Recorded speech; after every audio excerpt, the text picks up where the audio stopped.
अस्सलाम वालेकुम friends, drama serial सिर्फ तुम में आज की एपिसोड में हमज़ा की मामा बड़ा खुश हो के उसके आने की तैयारियां कर रही होती हैं। वो उसके लिए ढेर सारे खाने बनाती हैं। सारे बैठे बातें कर रहे होते हैं कि आज तो हमज़ा की मामा बहुत खुश हैं, उसके लिए ढेर सारे खाने बना रहे हैं। लेकिन दादी माँ कहती हैं मैं जानती हूँ वो कभी भी नहीं आएगा, वो पहले ही ऐसा था, अब उसकी ऐसी लड़की से शादी हो गई है, वो उसे कभी आने ही नहीं देगी।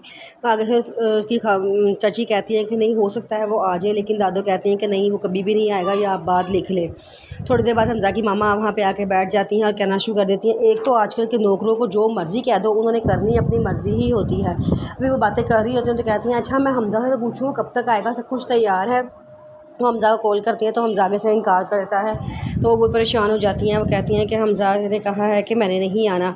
तो उसकी दादी माँ कहती है मैं तो पहले ही कह रही थी कि वो नहीं आएगा, लेकिन तुम ही उसके लिए इतने परेशान होती जा रही थी, वो कभी भी नहीं आएगा और अब तुम उसके लिए परेशान होना छोड़ दो। उसकी मामा कहती है मैं ऐसे कैसे उसको छोड़ सकती हूँ, वो मेरा बेटा है, मैं उसके बगैर नहीं रह सकती।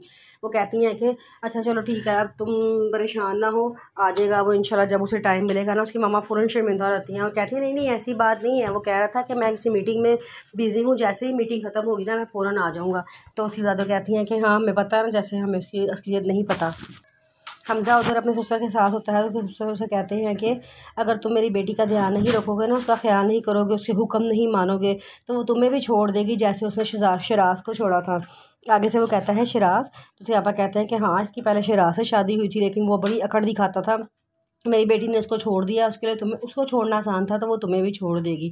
आगे से हमज़ा कहता है कि आपने उसकी मेरे से शादी क्यों की थी। तो उसके पापा कहते हैं कि मैंने उसकी शादी तुमसे इसलिए की थी कि मुझे लगता है कि तुम बाकी लड़कों से डिफरेंट हो, लेकिन तुम भी उसे बदल नहीं सके। हमज़ा कहता है कि जब आप नहीं उसे बदल सके तो मैं उसे क्या बदलूँगा। उसके पापा कहते हैं कि तुम मुझसे ज़्यादा ज़बान मत चढ़ाया करो, बस जितनी बात मैं कहा करूँ उसके आगे हाँ जी अच्छा जी कहा करो। हमज़ा और अमल दोनों बार में होते हैं, वहाँ पे अमल ने बहुत ज़्यादा पी लेती है, उसके बाद उसे चला भी नहीं जा रहा होता। तो हमज़ा उसे कहता है कि घर चलो, लेकिन वो नहीं, उसको समझ नहीं आ रही होती कि वो क्या बात कर रही है। बड़ी मुश्किल से वो मानती है घर जाने के लिए। हमज़ा उसे घर लेके आता है, उसे लिटा देता है और उसे कहता है कि तुम थोड़ी देर बातें कर लो और उसके बाद जो है सो जाना। वो कहती है कि तुम होते कौन हो मुझ पे हुक्म चलाने वाले, गेट आउट, मेरे कमरे से दफ़ा हो जाओ।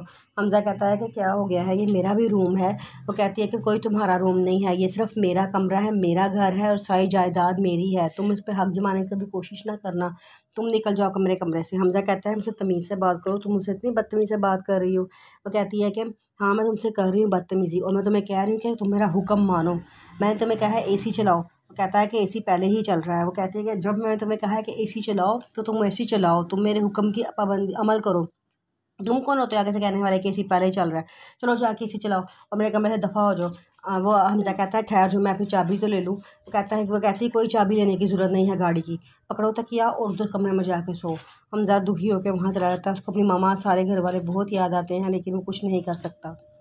अबीर घर में दुखी खड़ी होती है, दादी माँ उसके पास आती हैं और कहती हैं कि क्या हुआ है, मेरी बेटी आज यहाँ खड़ी है। तो वो कहती है कि दादी माँ आपने क्यों मेरी मामा की जुनैद के साथ शादी की है, आपको उनसे जुनैद से मेरी मामा की शादी नहीं करनी चाहिए थी, आपने अपनी बेटी को नवासी को एक ऐसे इंसान के हवाले कर दिया जो उनकी इज़्ज़त करना नहीं जानता था।